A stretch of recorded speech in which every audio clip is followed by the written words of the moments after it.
United. Good morning. My name is Victoria Aluko, and we're speaking on smart building intelligence and how AI is affecting current real estate all over the world.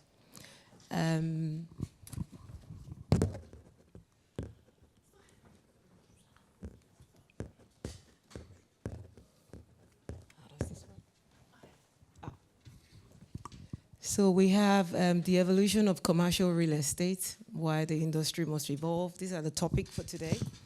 And we just move to the next one. So the evolution of commercial real estate, basically,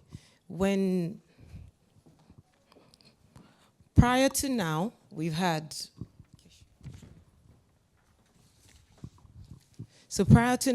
traditional building. We've got years back, quite a number of years back, before we had technology, the standard building is just a regular building. And that's why it's a traditional building. There's nothing there. It's just you have your windows, your electricity, your power. And after a couple of years, there was development. We moved to connected buildings and data collection. So technically, you have a little bit of, you have security in place, you have cameras in place to monitor the buildings. Then we've moved to smart buildings. That's automation. So at this stage, you have energy management, you're able to read your occupancy level, and you have control as well. With AI, you've got predictive analysis. Basically, this tells you ahead things that are meant to happen. So that's where technology is going to, and that's currently where we are. So why commercial real estate must evolve? At the moment, everything is evolving with AI. As you're all aware, AI is the way forward. And with the property at the moment, it tends to help with a lot of things, like reduces rising operating cost. You have energy, utility costs, carbon reduction goals. You have higher tenant expectations, because right now, if you have a property, you want your tenants. Your tenants technically want comfort. They want to have smart services and seamless experiences. Then you have sustainability. You have ESG targets, regulatory compliance, environmental performance, investor expectation, stronger returns. If you have a property, or you buy an apartment in a building, technically, and you pay $100,000, and you are looking at your returns, which you should be able to get back within 10 years, standard. At the moment, with AI, it should be faster than that, and you tend to want something much better. Your property should be in the next 2-3 years, should be worth more than what you purchased. So what makes a building smart? Prior to AI, or prior to intelligence, we used to have the huts.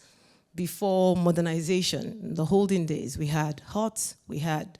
From huts, they had thatch roof. Then from there, they had clay. From clay, everything progressed. And from that, we also have the buildings. We have the structure we have now. We have concrete, and we have the standard property, the standard house, the house that some of us grew up in. I mean, we were born into. It's different from what this generation, these children, the ones that are coming up now, the ones that we live now, is different. So now a building is smart, just like the university here. So what makes a building smart? Sensors. Collect information from the building. When you're coming in, like we're coming in today, you have, I want to believe there are sensors, they have information, you have the security there as you're coming in. You're getting, they're scanning you. There's a security place somewhere that we can't see, and there are people reading body languages of everything. So you have the sensors. When you come in, you have the temperature. We're in this place now, and it's cool. So occupancy, they already know the amount of people projected that is coming today. Equipment performances. Then data. So thousands of data points are generated every day. Energy consumption, the university already knows how much energy consumption, an estimated energy consumption per month. Foot traffic, how many students do we have in the school? How many people are coming? How many guests are coming? How many outsiders are coming in. There's a projection for that. You have the air quality, equipment status as well. Then we go to artificial intelligence, that's AI. Transforms raw data into actionable insights. So basically what AI does is, you feed it that data, like you have your chat GPT. You tell it what you want and it tells you everything. It has a way of adapting to the way you chat with it. It has a way of adapting to the way you talk to it. So artificial intelligence, pattern, forecasting, and optimization. Then we have decision making. You already have an idea of how many people are coming in. Why do you have to use X amount of, turn on all the ACs in all the rooms when you might just be using 5 rooms out of the 10 rooms? So that way, you're able to adjust your energy usage, you schedule maintenance, improved occupancy, management, identifies opportunities and recommend actions. Then lower cost, because you already know what is projected. You don't tend to spend as much as prior, as before AI technology came in. So you have tenants, everybody is happy. If it's a commercial property, your tenants are happy. Your property value obviously increases, the asset value. And results that drive value and improve building outcomes, basically. That's what we have with what makes a building smart. So AI and predictive maintenance. Technically, what this is telling us is that the generation we're going into, or the generation we're stepping into now, we're already here, is telling us we do not have to wait for things to get bad before you fix it. So it's predictive maintenance. You definitely know from reactive repairs to predictive maintenance. Prior, we used to have reactive maintenance. Reactive maintenance is you are in your house and the air conditioner stops working. Then you have to call your technician to come and fix the AC. And equipment fails, service disruption, emergency repairs, higher cost, you're in the elevator shuts down because somebody forgot to service it in months back. That said, but with AI, we've got predictive maintenance. That simply means it predicts the issues before it occurs. That means that it tells you ahead, there's gonna be fault. That's what AI does. It will tell you, oh, there's something, maybe the hydraulic acid in this lift it's going down, or your cars when you drive. So let's take the cars, for example. If you're driving the new cars now, it tells you everything ahead. It tells you due for servicing in 30 days.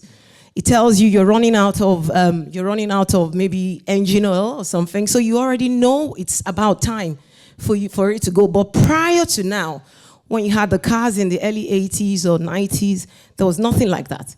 You just have to check your car, you open your bonnet every morning, pull out the engine oil stuff, look at the gauge, and you know maybe your tank is low or not. And same thing applies to the property as well, to commercial properties or individual properties as well. So you have planned maintenance. With AI now, we've got planned maintenance, we've got reduced downtime and lower cost. Because when you know ahead what is about to happen, you tend to fix it.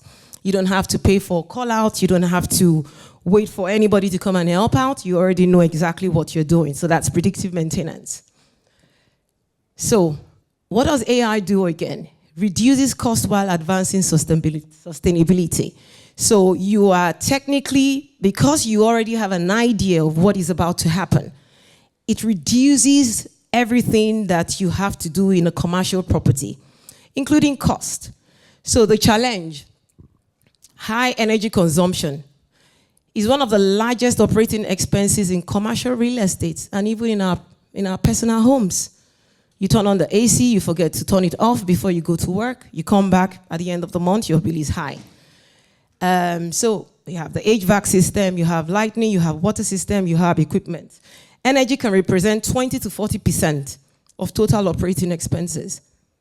Not too sure about how it works in Istanbul, but in Nigeria, we have power, but most of the time we rely also on alternative power, which is you have a generator and you have to buy diesel. So technically you have to make sure that your energy consumption could be high if you don't know how to cut down on, if you're not aware about the some of the challenges that are going to happen. So you also have optimization engine, AI analysis, building behavior. Technically, what this does is it analyzes the building. It tells you at the beginning, it tells you exactly what is about to happen. Real-time monitoring. So you have, maybe in the school here, you have somebody monitoring, you have the system monitoring everything. It monitors the pattern. Predictive optimization tells you, oh, today we are expecting 1,000 people, but what about if it is 2,000? We should be expecting between 1,000 and 2,000. It's not somebody making that projection. It is AI already calculating the previous footprint from yesterday and today and telling what the projection is. So technically what AI does is it continuously learns and adapts to optimize building performance. Results, optimize performance. So with AI, you have lower energy costs, reduce operating expenses significantly, reduce carbon emissions, you have improved ESG performance, and greater operational efficiency. Technically, AI helps buildings consume energy more intelligently, not less energy. So you're using energy, but intelligently. So it tells you, so rather than use what you would normally use prior, because you already have a forecast of what is going to happen, then it gives you, you're able to maximize what you have without spending so much. So AI and security management. So enhances safety, access, and operational control. So like here again, we'll go back here because I mean, this is what we are all, this is a familiar terrain to us, the university. We have your access control. You've got the security room. We don't know where that is. I mean, I don't know where that is. You've got the smart building. The smart building might be where you have your security at the moment. And you have access control. Anybody coming in, they have their tags, the students, everybody. You can't just come in because then you have to tap in to come in. Visitor management, it tells you you have to digital registration like we did today, this morning. Occupancy visibility, improved experience. And you have video analytics. So this is real-time monitoring, behavioral analysis, threat detection, and anomaly alerts, risk identification, rapid response. Technically what this does is it tells you, it reads, as you're walking in the camera, it tells this person might be carrying a gun. This person might have a knife. It reads your behavior. So then it's able to alert security, even if it's not a real threat, but there's a pattern. It studies everybody's movement and it would immediately ensure that, try to inform ahead so that what is never meant to happen should not happen. AI and security management, so technically smarter production, safer buildings, greater peace of mind. AI doesn't just monitor buildings, it protects people, assets, and business community. Because when you know something is about to strike, you have maybe like a threat, it tells you ahead what is about to happen. AI and tenant experience. So if you're a tenant, and obviously you've lived in the property whereby there's no smart access, anybody have to call you or you have your friend at the door, call you, they're coming, they just come to your door, they knock on the door, and you see your friend. But right now with AI, we have smart access, so nobody can just come into your house.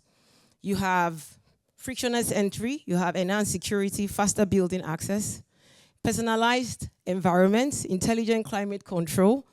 That means if you're not there, your system would shut down, your AC would shut out. Just you have Alexa and some other AI functional. Then you have digital services. So you have meeting rooms, like here, if you work if it's a commercial property and the tenant wants to book a meeting room, right now you don't have to go downstairs or you don't have to send an email to request for it. You already have a log and you can check what meeting rooms are free at what time and you can schedule and book yourself. Visitor registration, that's smart access. And service requests. So if there's a service or anything automatically that goes in, you do not have to. You just get the alerts on your phones or your emails and you have all that sorted out. So optimized space utilization, reduced overcrowding, better space planning, improved workplace efficiency. So AI portfolio performance, transforming data into smarter investment. So we have centralized monitoring, real-time performance tracking, like I said prior, cross-asset analysis, predictive insight, basically telling you what is about to, tells you what the rent is, gives an identity, risk, and projections. Then we have investment capital optimization, which is capital allocation. We have risk management, market and analysis, and we have enhanced portfolio outcomes. Technically, to give you stronger returns on your ROI, better assets, optimized operations, improved efficiency. You've got increased portfolio value, and that means you've made a good investment. So basically, AI enables investors to manage portfolios proactively rather than reactively. So you know ahead what your expenses is. You know ahead what your cost is. You know everything you need to. You plan ahead because it tells you before it happens. The future of intelligent assets, from smart buildings to intelligent ecosystems. So we had prior said that. We had the autonomous buildings prior and self-monitoring system. From smart buildings to intelligent ecosystem. 4 or 5 years ago, we have smart buildings. Right now, we're moving into the world of intelligent ecosystems. So autonomous building, self-monitoring system, self-optimizing operations, automation decision-making, digital twins. You have virtual building models, real-time simulation, performance forecasting. And you have AI portfolio intelligence that tells you everything, the risk, everything that is about to come. You already have an idea, predictive investment. It gives you an idea of how much is a flat in Nishantashi today. It could be maybe like $1 million, and it already gives you an idea that in the next 6 months there could be a crash or there could be an increase. Intelligent sustainability, so carbon reduction. You have resource optimization, and the future of commercial real estate is not simply smarter buildings, it is intelligent ecosystem. And there's nothing good. It's always very easy to promote something and tell you it's 100% perfect. There's usually also a downside. Does AI have its downside? Yes. A lot of us have seen it daily in our lives. We've seen what can happen with when you feed it too much information, it could backfire. So that doesn't mean it happens with us humans, it will also happen, it happens everywhere. So we just touched down on some of the challenges that AI with commercial real estate. So data quality and integration. Legacy systems, inconsistent data, integration complexity. We've got cybersecurity and privacy. Data protection, cyber threat, privacy compliance. We have investment costs, technology upgrade, because every time there's a new technology, you have to pay more to get to the next. I mean, you have iPhone 15 today, you have 16 tomorrow, you have 17. Same is applicable. Then skills and talents. So you have digital skills, change management, and training requirements, which cost a lot of money as well. Adoption and trust, resistance to change, trust in AI recommendations, and government requirements. And some of us will be put, or some of our parents or the older generation will be put in this section because they really don't want to feed an unknown computer, something you can't see, too much information. The challenge is no longer whether AI works. The challenge is how quickly can organizations adopt to it effectively. So here, technically, in data integration, cybersecurity, you feed it so much, and that there's a projection that anything could happen. It could turn against you, it could turn against us, it could malfunction. These are computers, they are man-made, and somebody has programmed. I mean, I'm not much of a computer person, but I want to believe AI is programming, am I right? So, I mean, somebody that does, if you have a pen, you're writing with a pencil, you also have an eraser. So the threat is that what if somebody, the same person that builds or the same people that build can use it again to turn around? So, of course, it does have its own challenges, but the challenges are minimal compared to the positives, which is what we've said prior. So yes, so the challenge is no longer whether AI works, the challenge is how quickly organizations can adapt to it effectively. And what can we say? The future is not coming. it is already here. Thank you for having me.